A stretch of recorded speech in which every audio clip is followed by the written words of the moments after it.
नमस्कार बच्चों। आज की कविता है बात सीधी थी पर।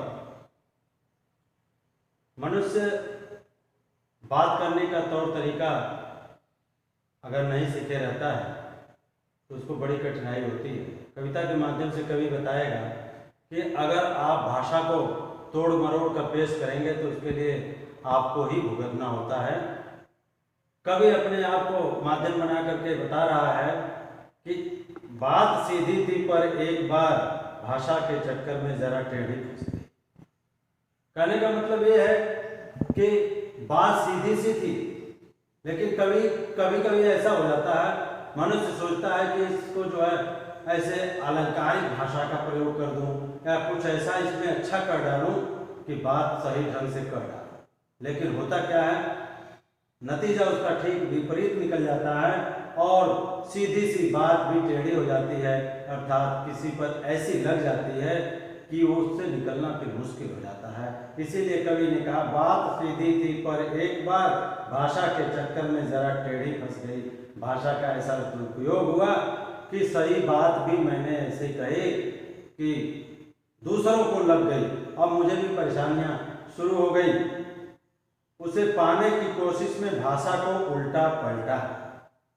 अब सही बात जो कहनी थी उसको पाने के चक्कर में मैं जो जबान से जो अपनी बात निकाल दिया, वो बाण जो छूट जाता धनुष से उसकी तरह हो गया और वो बिगड़ी के बिगड़ी ही रही। बहुत कोशिश किया, इधर से उधर पलटा कि ऐसा करूं कि इसको फिर से शुद्ध करके बोलूं या बताऊं, लेकिन वो तो तीर छूट चुका था।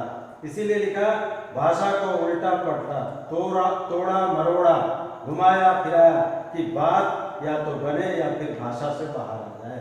बात या तो बन जाए या भाषा से बाहर आ जाए। कभी ये बताना चाहता है कि किसी भी बात को कहने से पहले 100 बार सोच लीजिए कि मैं जो आगे बात करने जा रहा हूँ, जिससे कहने जा रहा हूँ, कहीं ऐसा तो नहीं कि उसके दिल को दर्द पहुंचा दे। इसीलिए पहले सोचना होता है। इसीलिए उन्होंने कहा कि मैं सोचा कि अब जो गलती हो गई उसको थोड़ा बाहर निकालूं, उसके लिए कोशिश किया, तोड़ा मरोड़ा, बहुत सोचा, लेकिन बात बनी नहीं और बिगड़ती गई। लेकिन इससे भाषा के साथ साथ बात और भी पेचीदा होती चली गई। अब एक बार चूंकि मैंने गलती कर दी थी, इसीलिए बात और कठिन हो गई। पेचीदा का अर्थ कठिन होता है, बात और कठिन होती चली गई। मैं उससे निकल नहीं पाया। भाषा के साथ साथ, अब भाषा के साथ साथ बात भी कठिन होती चली गई, क्योंकि उसको सुलझाना मुश्किल था, क्योंकि मैंने तो गलती कर दी थी। सारी मुश्किल को धैर्य से समझे बिना मैं पेंच को खोलने के बजाय उसे बेतरह कसता चला जा रहा था। सारी क्या क्या कठिनाइयां थी, क्या क्या मैंने गलतियां की, उसको अगर पहले ही सोच लेता तो शायद ऐसा नहीं होता। लेकिन जितनी गलतियां मैंने कर ली थी उसको धैर्य से समझा नहीं कि क्या क्या मैंने गलत किया, उसको सुलझाऊं, बस खाली उसी में उलझता गया। मैं पेंच को खोलने के बजाय उसे बेतरह कसता चला जा रहा था। उस पेंच को फिर से वो खोलने के बजाय कस रहा था कि बन जाए बात, लेकिन बनी नहीं। और ऐसे में हुआ क्या, क्योंकि इस कर्तव्य पर मुझे साफ सुनाई दे रही थी तमाशबीनों की शाबाशी और वाह वाह। क्योंकि होता क्या है, कुछ लोग ऐसे होते हैं जो मजाक उड़ाने वाले होते हैं। आपका बिगड़ रहा तो उनमें उनका कुछ नहीं, उन्हें मजा आ रहा होता है। तमाशबीन केवल शाबाशी दे रहे, वाह आपने बहुत अच्छी बात कही, लेकिन वो बात जिसको आपने कही उसको चुभ गई। तमाशबीनों की तालियां बज रही, आपको शाबाशी मिली, आप सोचे कि मैं सही कर रहा हूं, लेकिन वो गलत हो गया। आप उसी में पेंच को कसते जा रहे थे, अर्थात भाषा को तोड़ मरोड़ करते रहे और बात इतनी बिगड़ गई कि जो बात सहज थी वो पेचीदा बन गई, कष्टकारी बन गई। इसीलिए आखिरकार वही हुआ जिसका मुझे डर था, कहीं ऐसा न हो जाए कि मेरे लिए आफत बन जाए और वही आफत आ पड़ी।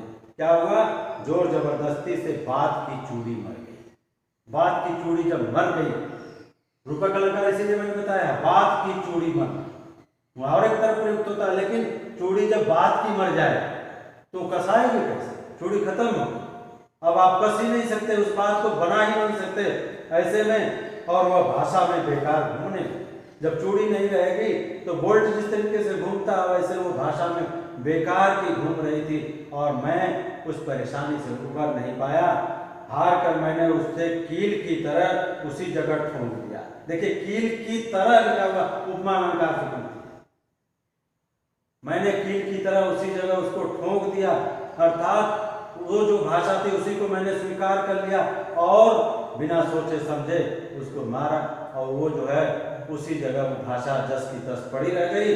ऐसे में ऊपर से ठीक ठाक पर अंदर से न तो उसमें कसाव था न ताकत थी।